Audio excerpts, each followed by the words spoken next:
আসসালামু আলাইকুম everyone, welcome back to my channel. আজকে আমি আপনাদেরকে তৈরি করে দেখাবো দেশি স্টাইলে স্পাইসি মাসালা পাস্তা। একদমই ঘরে থাকা খুবই সাধারণ কিছু উপকরণ দিয়ে তৈরি করে দেখাবো, কিন্তু এটা খেতে অসম্ভব মজাদার। আশা করছি আমার আজকের এই সাধারণ উপকরণে তৈরি অসাধারণ এই পাস্তার রেসিপিটি আপনাদের ভালো লাগবে। তো চলুন দেখে নেওয়া যাক কিভাবে তৈরি করতে হয়।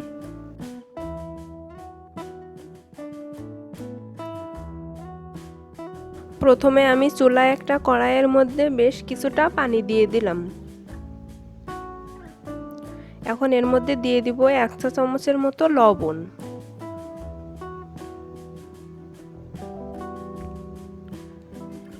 এবং 1 টেবিল চামচের মতো তেল দিয়ে দিব।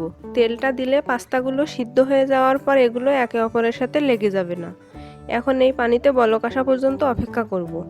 পানিতে বলক চলে এসেছে, এখন এর মধ্যে পাস্তাগুলো দিয়ে দিব। আমি এখানে মেজারমেন্ট কাপের 2 কাপ পাস্তা নিয়েছি।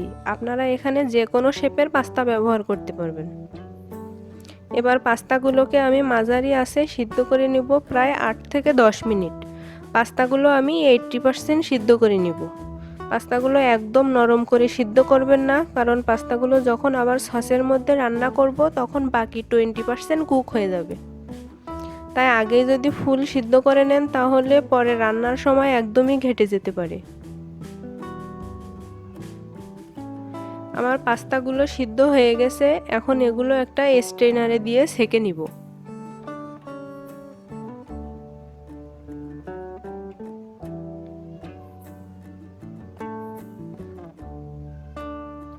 এখন এর মধ্যে কিছুটা নর্মাল পানি দিয়ে ধুয়ে নিব, যাতে পাস্তার ভিতরের কুকিং প্রসেসটা বন্ধ হয়ে যায়।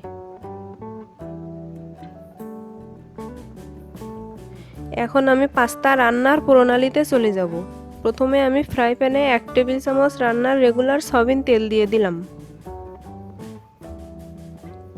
তেলটা গরম হয়ে গেলে এর মধ্যে আমি দিয়ে দিচ্ছি একটা ডিম, আর ডিমের জন্য এখানে আমি সামান্য একটু লবণ দিয়ে দিচ্ছি।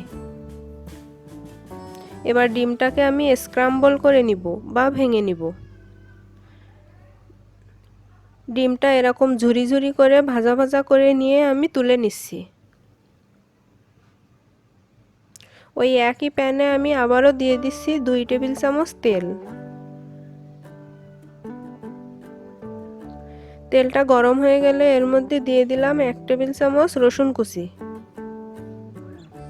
এবার রসুনটাকে তেলের মধ্যে হালকা ভেজে নিব।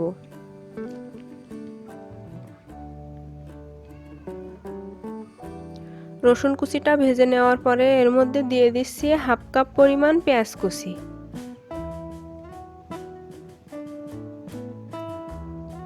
এবার পেঁয়াজটাও হালকা একটু সফট হয়ে যাওয়া পর্যন্ত ভেজে নিব।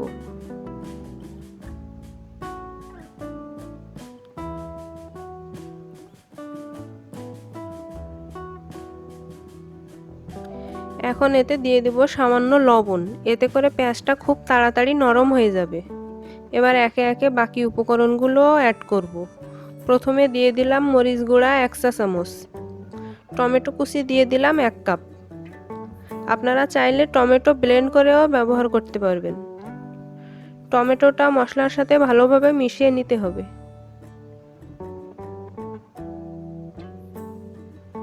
মিশিয়ে নেওয়ার পরে এখন এর মধ্যে দিয়ে দিব কাঁচামরিচ কুচি। আমি কাঁচামরিচটাকে একটু বাঁকা করে কেটে নিয়েছি যাতে দেখতে সুন্দর লাগে, আর আপনারা যে যেমন ঝাল পছন্দ করেন সে অনুযায়ী কাঁচামরিচটা ব্যবহার করবেন। এখন এতে আমি হাফ কাপ পানি অ্যাড করে দিব, যাতে টমেটোগুলো সিদ্ধ হয়ে যায়। চুলার আঁচ মিডিয়ামে রেখে এখন এটাকে ঢাকনা দিয়ে ঢেকে দিব এবং অপেক্ষা করব পানিটা টেনে যাওয়া পর্যন্ত। প্রায় 5-6 মিনিট পর ঢাকনাটা খুলে নিচ্ছি এবং পানিটা টেনে গেছে আর টমেটোগুলোও সিদ্ধ হয়ে গেছে। এখন আরও একটু নেড়ে নিব যাতে এটা আরও বেশি ঘন হয়।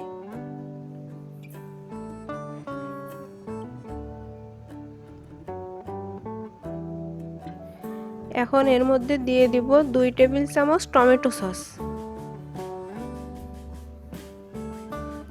আর দিয়ে দিলাম 1 টেবিল চামচ ম্যাগি মশলা।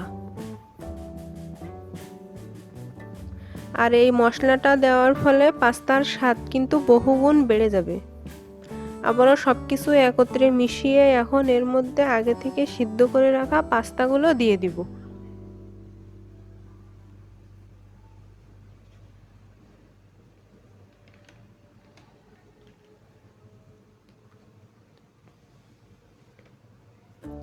আর এর মধ্যে দিয়ে দিতে হবে আগে থেকে সেই স্ক্রাম্বল করে রাখা ডিমটা, আর কিছু ধনিয়া পাতা কুচি করে দিয়ে দিলাম। এখন এই সব কিছু ভালো করে মিশিয়ে নিতে হবে। চুলাটা মিডিয়াম আঁচে রেখে এই পাস্তাগুলো আমি রান্না করে নেব প্রায় 3 থেকে 4 মিনিট। এ পর্যায়ে আপনারা লবণটাও চেক করে নেবেন। আর এই তো আমার পাস্তাটা রেডি হয়ে গিয়েছে। আমি চুলা থেকে নামিয়ে গরম গরম পরিবেশন করে নিয়েছি। তো তৈরি হয়ে গেল আমার একদম দেশি স্টাইলে স্পাইসি মশলা পাস্তা। আপনারা এভাবে রেসিপিটা ট্রাই করে দেখতে পারেন। খুবই সহজ এবং ঘরোয়া উপকরণে তৈরি করা যায়। আশা করছি আপনাদের কাছে আমার আজকের রেসিপিটা ভালো লেগেছে। ভালো লাগলে ভিডিওটিতে একটা লাইক দিবেন, কমেন্ট করবেন এবং চ্যানেলটি সাবস্ক্রাইব করে আমার পাশেই থাকবেন। আজকের মতো এখানেই বিদায় নিচ্ছি। সবাই ভালো থাকবেন। আল্লাহ হাফেজ।